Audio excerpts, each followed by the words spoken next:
In this video, we explore the intricate process of self-discovery, highlighting the significance of self-love and the transformative power of faith.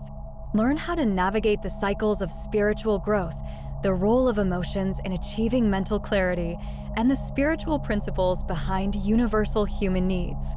Additionally, we discuss the phenomenon of love at first sight, resonating with the timeless story of Romeo and Juliet.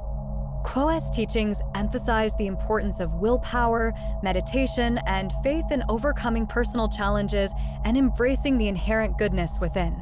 By integrating these insights into your daily life, you can cultivate a deeper connection with your higher self and the infinite creator. Don't miss this opportunity to enhance your spiritual journey with valuable lessons from the Confederation entities. Watch now and let these teachings inspire your path to self-discovery and enlightenment. I deeply desire to know the truth in order to serve you. I love you unconditionally. May 24th, 2008. Channeling disclaimer. This telepathic channeling has been taken from transcriptions of the weekly study and meditation meetings of the Rock Creek Research and Development Laboratories and L/L Research. It is offered in the hope that it may be useful to you. As the Confederation entities always make a point of saying, please use your discrimination and judgment in assessing this material. If something rings true to you, fine. If something does not resonate, please leave it behind, for neither we nor those of the Confederation would wish to be a stumbling block for any. The question as we quote it is, there is the phrase, winning over the self, which is another way of saying, knowing and accepting the self. Is there a similar process that occurs to that of the calling? Do those portions of the self that desire love gain power so that the more the call is made, the more the desire is made until the square of the resistance within the self is overcome? Carla channeling. Quo. We are known to you as the principle of Quo. Greetings in the love and in the light of the one infinite creator, in whose service we come to you this day. Thank you for calling us to your circle of seeking. It is our privilege and our pleasure to respond. We are happy to share our humble thoughts with you. However, as always, we request that you use your discrimination in choosing which thoughts of ours to pick up and which ones to leave behind as you move forward in your own spiritual process. If you will take care to use your discrimination, then we may feel far more free to offer you our thoughts. We thank you for this consideration. You ask this day concerning the process of knowing yourself and accepting yourself, or, as the one known as G has put it, winning the self over. You wonder if there is a doubling process that takes hold, so that as the process goes on, the energy becomes stronger and the self is gathered into the love and the light of the one infinite creator ever more quickly. Certainly, my brother, there is truth in this supposition.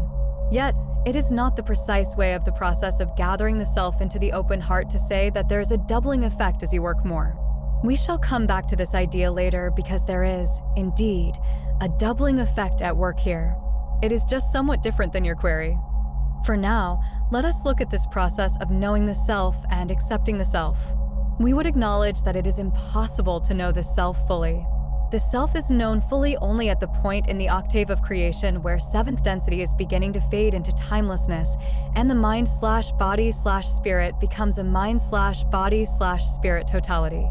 This mind/body/spirit totality offers its mysterious and ever-shifting information to itself in mid-sixth density, allowing that sixth density version of self to become the higher self, which then, in turn, offers to the third density incarnate being a source of good information and guidance. The mind/body/spirit's gift from the higher self, however, is not of the nature of a definite, finite structure or box of contents.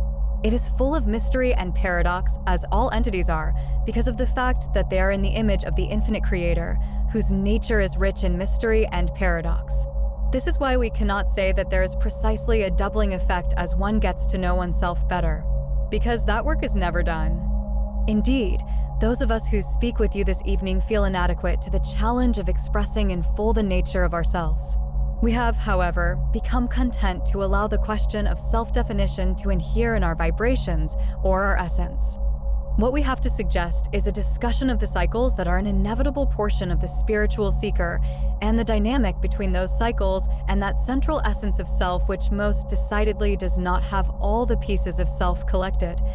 yet is very, very important to the self. That is the part of the self that is focus. Perhaps you have noticed that there are variations in the amount of focus with which you seek the love and the light of the one creator. At some points, there is a plain and clear feeling of utter desire and single-minded seeking to know the truth of the creation and to tabernacle in the presence of the one infinite creator. At other times, it would be possible to say those same words and yet not to be able to feel the intensity of desire because of the fact that you have lost your focus. The cycles of which we speak are several. The first is the cycle of the beginner on the path and then the more experienced entity on the path. This cycles in an unpredictable and quite slow way, for it is not known when that first rush of excitement shall fade away, once the seeker has awakened and started on the path of his spiritual evolution. The initial flush of excitement and that wonderful feeling that you have a treasure of great value may last years, or it may last months, or it may last weeks. Inevitably, however, the honeymoon between yourself and the infinite possibilities of seeking the Creator fade, and it begins to be possible simply to give lip service to those ideals which have previously moved you almost to tears. It is as though at times your energy body were a stream rushing forward and at other times a dry bed. You look at that place where the torrent flew and frothed above all. And below the place where all that water flowed, it is dry and cracked, and you are in a season of drought within your own spiritual process. The seeker who wishes to win the self over has one great resource during those dry times within, and that is his will. The will of an entity who knows that he is powerful can overcome any resistance within the self, and that faculty of will is fed by memory, the memory of those times when the self was lifted up and things were very clear. There are times in every seeker's life when the Creator is close and the connection is sweet and pure and strong. In dry times, it is extremely helpful for the spiritual seeker to remember those times of torrential inundations of the love and the light of the one infinite Creator. It is as though your will were a candle that you keep burning day and night. Sometimes it is not needed because the world is full of sunlight. During the dark night of the soul, however, there is only the candle of your will. Feel that steel core within you of will and focus, and let it blaze as the candle in good seasons and in purr. Another cycle about which we will speak is the cycle of physical maturation. A lifetime encompasses the rising and the falling.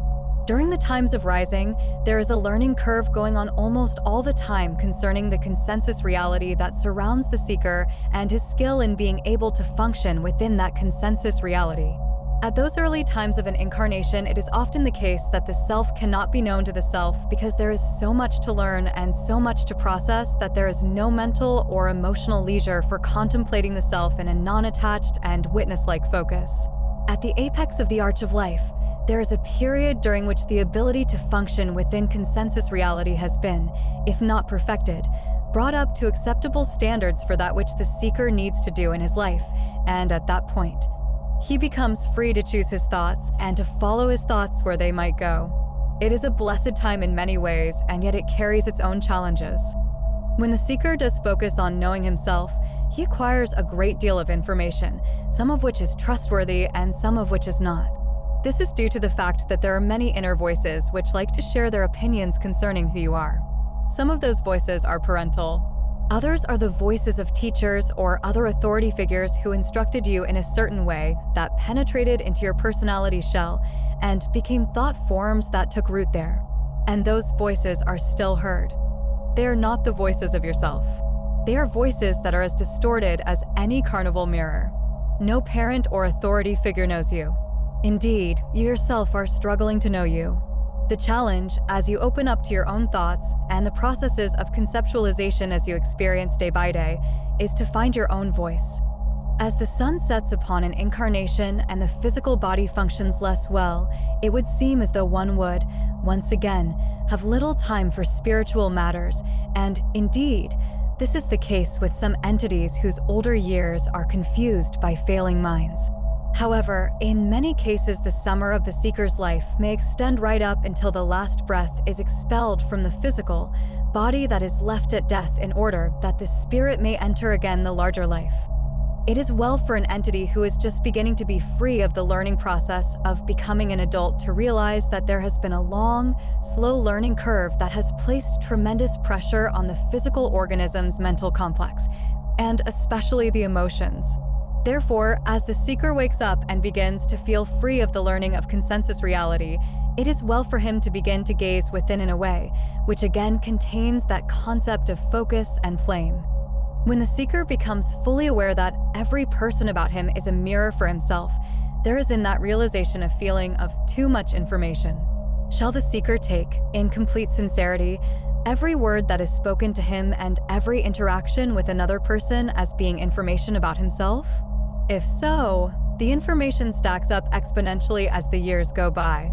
Yet, it is true that the spiritual seeker is in a hall of mirrors. Each mirror is distorted, yet gives some information. How does one look at oneself? The eyes look outward. They do not see inward. It is impossible to see yourself as others see you. Consequently, it is very helpful to enter into the game, shall we say, of taking each person as a mirror for yourself and musing upon what that mirror is telling you. Some mirrors are difficult to look into. If you are interacting with a murderer, then you must find the murderer within yourself in order for the information that mirror holds to be relevant. Many are the times that you will find yourself avoiding certain situations or certain relationships, and in that avoidance is more information. This instrument, in describing the green ray chakra or the heart energy center, wrote that it was like the basilica at St. Peter's, that great structure which was the Doge's chapel and which now is a cathedral. One as great and massive as that structure is, it is dwarfed by the size of the plaza which lies in front of the building.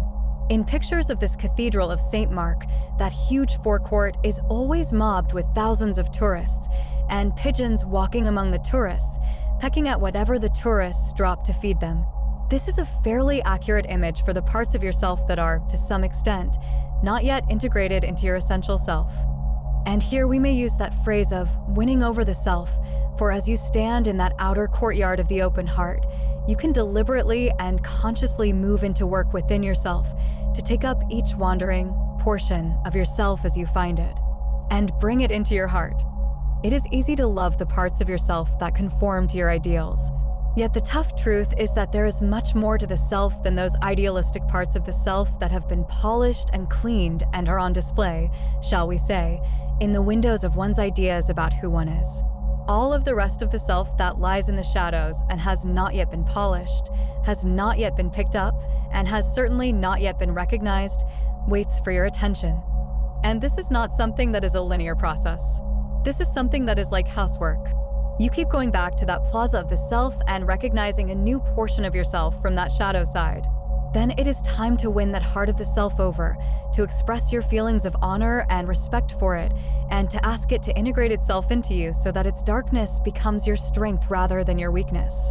This quest for the self shall never end. In counterpoint to that truth is the truth that you are already a perfected being. You are already a mind/body/spirit totality. That flame at the very heart of your being is the same flame that burns throughout all densities in the octave of creation that you now experience. Consequently, in counterpoint to the attempts of the rational mind to know itself, there lies the dynamic of the perfect self, the perfected self, the self that lies within you, undiscovered, for the most part unknown and unexplored. This is why meditation is so very helpful. In meditation, you have accepted that intellectually you do not know your essence or your nature. In meditation, you rest in unknowing. In meditation, you are not trying to figure anything out. In meditation, you are no longer talking to yourself or talking to the Creator or talking at all. In this stoppage of the intellectual mind lies a great aid to the seeker who wishes to remain focused. For that flame that burns within you burns within all. There is one flame, one consciousness, one great and utter love. It is a tremendous balm and relief to escape from your personality and all that you think you know, and rest, wrapped in the blanket of warmth that the tabernacle of the open heart offers, cuddled upon the lap of the Almighty with nothing to do except be. We said earlier that we would move back to the idea of a doubling effect, and so we do now. What is doubled has nothing to do with the parts of yourself that you are attempting to know and accept. It has to do with your faith. For that you do not need to reach or strive. You do not need to do anything. For you already are a being created by the Infinite One, full of power and beauty. It is difficult to keep the faith when it is new. It is difficult in the face of one's personal shortcomings, as perceived by the self, to know that all is well. There is so much temptation to reject the self, or parts of the self, in most entities that it is almost irresistible. Yet, having grasped faith, you hold to it and you know that at the depths of your being, you are good in that biblical sense where man was created, and God saw that it was good, and it was very good. 2. Faith stabilizes you among the chaos of perceptions. Outer perceptions shall always bring conflict. The truth shall always be elusive. Yet as you have faith in yourself and in the innate goodness of your design, you come through the crisis of not liking aspects of yourself, and you find yourself still standing after the storm has passed. The next time there is heavy weather within your heart and mind and soul, you find it easier to maintain faith regardless of the outer picture. And each time thereafter, you find it exponentially easier to remain stable and faithful and serene. It is a tremendous faculty that is innate within all third-density entities, this faculty of faith. And we encourage contemplation of the word itself, for in it lie untold mysteries and infinite light. It is often a great help when developing the faculty of faith to have something to which to cling, whether it be a person, an ideal, or some image or icon that has special meaning to you. We would encourage exploring those persons, images, icons, and symbols which call you. If you can find one or two that are particularly resonant to you, then find ways to have those images in your field of vision as you work and as you play, as you eat and as you sleep. For they shall remind you of who you are and make it ever easier for you to regain that stance of the spiritual seeker which is centered in faith. We come back to the word focus, my brother. It is easy to feel the self as a vast collection of somewhat related, but not necessarily coordinated, parts. We ask you to dive deep beneath the surface of that perception into the center of yourself, that center which has never been apart from the one infinite creator. Dive deep. Dive with love. Dive with absolute surety and faith. Side 1 of tape ends. Carla channeling. Again and again, may your excursions of faith be filled with light. May you have fair horizons for your travel. We would at this time ask if there are other queries in this group. We are those of Quo. Hey, would you discuss the spiritual principles for converting excess emotion into mental and emotional clarity? Quo. We are Quo and are aware of your query, my brother. The emotions are often given far less respect than they deserve, and this is because they are not seen for the deep, running rivers that they are, but rather are seen as somewhat troublesome hindrances to a calm and orderly life. We would use the analogy of cooking here and compare the way most entities allow their emotions to run to fast food.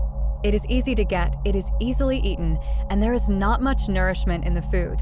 And so it is with surface emotions. Like rain on hard pan, it is difficult for the emotions to offer any good information or go anywhere. They just hit the consciousness and bounce off, and indeed, do seem quite excessive sometimes. However, if a chef with great love for the food takes the same ingredients that are in fast food and prepares them carefully and with love, those same ingredients yield much more nourishment. And so it is with emotions. Surface emotions are usually quite impure. However, when one can abide with one's feelings and observe them as though they were guests coming to tea, offering them hospitality and courtesy, sitting with them and listening to them, then the emotions have found respect and honor. And this allows them to go deeper, interconnecting the surface, self with the deepest part of the roots of consciousness. For this is what emotions eventually become if they are allowed to go through the process of purification. There is a beauty to each emotion when it has been purified, and it is pure feeling with no distortion. Thus, we would say that instead of looking at emotions as something to work around, the one who seeks clarity needs to spend time honoring the emotions that seem so inconvenient and excessive. Physically taking the time to process emotions is very helpful. Emotions call to you, and when you can answer by sitting with these guests that are speaking to you in certain colors, then those colors gradually lose the muddy characteristics of surface emotions and become more and more clear. May we answer you further, my brother? We are those of Quo. Hey, yes. Would Quo discuss the spiritual principles behind the connection drawn between the theory in nonviolent communication that positive emotions indicate that a universal human need has been met, and that negative emotions indicate that a universal human need has not been met? Quo. We are those of Quo, and we believe we understand your query. We would have no quarrel with the statement that positive emotions indicate that a universal need has been met, and negative emotions indicate that a universal need has not been met. We agree completely that the needs and desires of third-density entities are universal for, indeed, all is one. The only reservation that we would have concerning this statement is that there are layers upon layers to emotion and layers upon layers to human need. So, some positive emotions ring false, as do some negative emotions, thereby not offering truth to the seeker. In the sense of attempting to understand one's feelings, it certainly is helpful to compare the concept of emotion with the concept of universal needs, for it seems to give a psychological validation to one's needs so that emotion then is not a thing about which to be embarrassed, but is rather a needed signal for that which is occurring within the personality. Perhaps the spiritual principle that would apply here is that all is one, and that just as the baby's cry indicates that it is hungry, that emotion stems from that cry of hunger. The other spiritual principle that we would invoke is that balancing principle which expresses the infinity and the mystery of human emotion and human nature in general.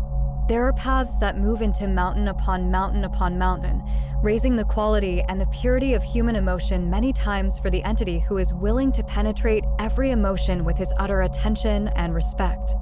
We are those of Quo, and would ask if there is a final query at this time. Yes, would Quo discuss the spiritual principles behind love at first sight, such as in Romeo and Juliet? Quo. We are those of Quo, and are aware of your query, my brother. But in this case, there does not seem to be a spiritual principle to bring to bear on love at first sight. The classic Romeo and Juliet's love at first sight is a story of entities who were in their early teens. This is a time of life when it is unlikely that there is a bleed-through memory of a past life or something of that nature which would create a spiritual nexus within which one might gaze at that attraction. However, it is so that there is a network which an entity has of souls with whom he has worked in past experiences, past, of course, being a linear term that does not hold in time/space. In that circular time/space where everything is occurring simultaneously, the web of relationships is amazingly extensive. And there are times when one entity meets another and a resonance is set up that is undeniable and is far deeper and more penetrating than the circumstances would normally suggest. In those cases, it is quite likely that entities who have planned to work together on some service or some incarnational lesson together within an incarnation have found each other. And that is a very hopeful and positive thing for an entity who wishes to do spiritual work. It is greatly helpful to have companions with whom to share one's gifts and with whom to explore one's challenges. We might note in this regard that there has been a tendency within this group through decades of questions to visit the phenomenon of love at first sight or star-crossed lovers or soulmates. And we would suggest that, in fact, before the creation has wound to its fullest spiritual gravity and returns to the one infinite creator, each shall be a soulmate to each. We would, at this time, relinquish this instrument and this contact, for the instrument is growing weary. May we say what a delight and privilege it has been to share this meditation with you and be part of your session of working. We thank you once again for asking for our thoughts. We leave you in the love and the light of the one infinite creator. We are known to you as the principle of Quo. Adonai, Adonai.